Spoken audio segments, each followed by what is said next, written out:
positionne la barrette nasale sur le haut du masque et ici le dessous du masque sous le menton. Ici, on voit bien que les fuites au visage sont très très limitées. C'est un accessoire qui pourrait prochainement devenir indispensable. En cas de pandémie de la grippe A, le port du masque serait effectivement nécessaire. En attendant, les entreprises qui les fabriquent croulent sous les demandes. C'est le cas de Colmy, une PME implantée à Saint-Barthélemy d'Anjou. Depuis l'apparition du virus en avril dernier, les machines tournent à plein régime. Entre 700 et 900 000 masques sont fabriqués ici chaque jour. Alors on a organisé notre production en 3-8 sur tous les ateliers masques. En 3-8 je dis, mais c'est en 5-8 puisqu'on a également 2 équipes de 2 fois 12 heures le week-end. On a formé les gens, il ne suffit pas d'embaucher les gens et de les mettre sur machine, on les a formés. Pour faire face à la demande, l'entreprise a investi dans 2 nouvelles machines. Le patron a également dû embaucher.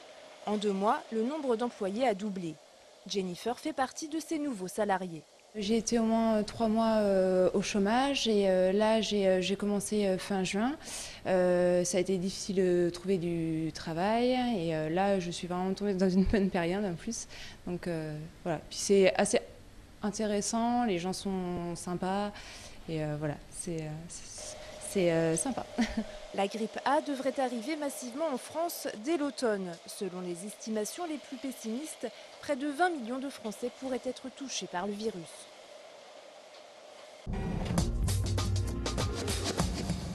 En bref, économie, Éolane, le groupe d'électronique angevin, vient de se renforcer en rachetant en juillet dernier la société Martech, spécialisée dans l'électronique et les communications dites en milieu critique.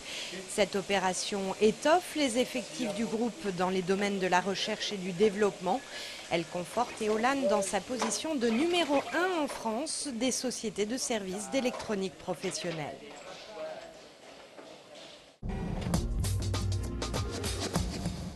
Visite de terrain hier en fin d'après-midi pour Christophe Béchu. Le jeune député européen, élu en juin dernier, membre de la commission agricole, s'est rendu dans une exploitation de Thorigné d'Anjou dans le Segréen. Une exploitation qui a investi 136 000 € en novembre dernier dans un robot pour la traite des vaches et qui est confrontée de plein fouet à la baisse du prix du lait payé aux producteurs. Nous, on est dans les moins 50 € tonne, quoi. Pour un investissement qui était assez énorme, quoi, aujourd'hui, dans un outil avec un robot. Donc c'est vrai que c'est une grosse perte sur l'exploitation. Pour Christophe Béchu, qui va passer ce mardi et demain mercredi à plancher à Bruxelles sur ces dossiers, il est urgent de mieux encadrer les relations entre producteurs, distributeurs et industriels.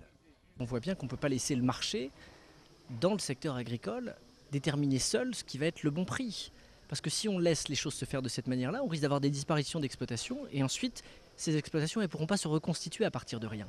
Pour le syndicat FNSEA, à l'origine de cette visite, c'est aujourd'hui l'avenir du secteur agricole qui est en jeu. La production laitière est celle qui permet le plus d'installation de jeunes agriculteurs. Sur cette exploitation, il y en a 2. Et il faut que les politiques mesurent davantage la nécessité de politiques publiques, de régulation, d'encadrement, d'accompagnement. Rappelons que dans le département du Maine-et-Loire, plus de 37 000 emplois sont liés directement à l'agriculture. Des dromadaires déambulant dans les jardins du château d'Angers. Voilà peut-être l'image qui restera comme la marque de fabrique de Gérard Sieslik, l'administrateur du célèbre monument qui était en poste depuis août 2006. Ce dernier a officiellement quitté ses fonctions hier soir pour prendre la direction du château d'Azay-le-Rideau en Indre-et-Loire. Son passage à Angers aura été l'occasion de découvrir une personnalité riche et parfois surprenante. Ce monument doit s'ouvrir, on doit offrir une animation culturelle la plus large possible et peut-être sur ce versant-là, oui, je pense avoir été un peu fantasque. Cette fantaisie, elle fut notamment le fil conducteur du 600e anniversaire de la naissance du roi René. En juin dernier, plusieurs centaines de personnes venues des quartiers d'Angers participaient à des festivités hautes en couleurs. À cette occasion, certaines d'entre elles découvraient le château pour la première fois. Le soir, le repas, il y a beaucoup de gens qui m'ont dit « mais vous savez que j'étais jamais rentré dans le château », vous avez raison, donc c'est pour moi des petites victoires, c'est très important, le patrimoine appartient aux Angevins, il faut qu'ils le redécouvrent ou qu'ils le découvrent, pour moi c'est la mission principale d'un administrateur. Mais Gérard Sieslik aura également vécu un événement beaucoup plus douloureux. En janvier dernier, le logis royal était dévasté par un incendie Et l'interview recueillie ce jour-là était celle d'un homme meurtri. Évidemment, vous voyez, c'est dramatique ce qui se passe quand même, parce que tout ce qui est du bâti, le bâti souffre beaucoup apparemment. Je suis profondément malheureux. C'est la catastrophe. A noter que c'est Antoine Lataste qui est depuis ce matin le nouvel administrateur du château d'Angers. Ce dernier était en poste auparavant à Carnac dans le Morbihan.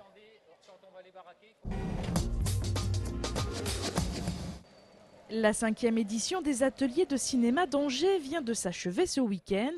8 jeunes réalisateurs européens ont été sélectionnés pour y participer.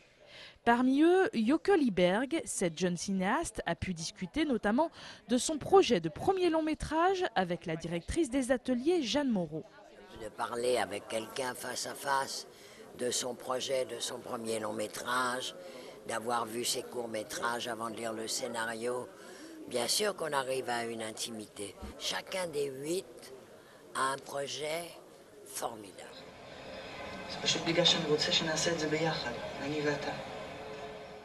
Chaque jour, les cinéastes en devenir assistent à une projection suivie de discussions. Ce jour-là, c'est le réalisateur Raphaël Nadjari qui vient expliquer son travail.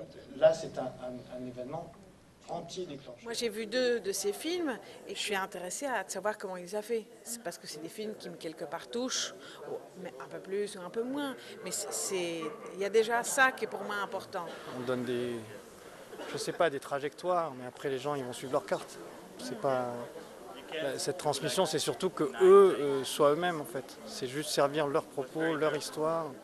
À travers les masterclass, les entretiens individuels et les travaux pratiques proposés lors des ateliers, Joke se forge une expérience supplémentaire qui lui servira pour son projet de futur premier long métrage. Toute expérience, ça t'apporte quelque chose. Et là, c'est une expérience qui est consacrée à nos projets, à notre cinéma. C'est que ça, quoi. T'as une semaine comme ça où t'as pas à faire la vaisselle, où t'as pas à faire ton lit. C'est un grand luxe. Joke Lieberg part confiante des ateliers. Elle a d'ores et déjà trouvé les producteurs de son futur premier long métrage.